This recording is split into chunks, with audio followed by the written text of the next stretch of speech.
গাজীপুরের কালিয়াকৈর ৩১ দফা বাস্তবায়নের লক্ষ্যে আটাবহ ইউনিয়ন বিএনপির উদ্যোগে কর্মী সমাবেশ ও লিফলেট বিতরণ সভা অনুষ্ঠিত হয়েছে। রবিবার ২৬ জানুয়ারি বিকেলে গোসাত্রা জলিলুর রহমান উচ্চ বিদ্যালয়ের মাঠে এই সমাবেশে সভাপতিত্ব করেন আটাবহ ইউনিয়ন বিএনপির সাধারণ সম্পাদক আব্দুল্লাহ আল মামুন। প্রধান অতিথি ছিলেন কেন্দ্রীয় নির্বাহী সদস্য কাজী সাইদুল আলম বাবুল এবং প্রধান বক্তা ছিলেন উপজেলা বিএনপির সাধারণ সম্পাদক পারভেজ আহমেদ।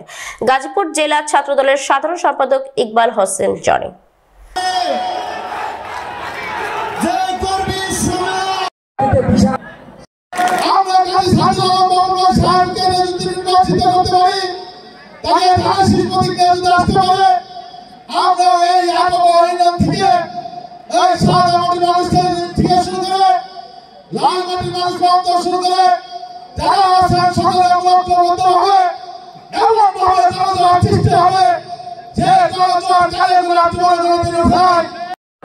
একটি গণতান্ত্রিক দেশে সরকারকে চালাবে, সরকারকে বসবে, সেটা জনগণ ঠিক করবে।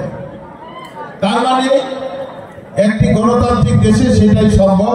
ভোটের মাধ্যমে সরকার নির্বাচিত হবে, দেশ পরিচালনা করবে।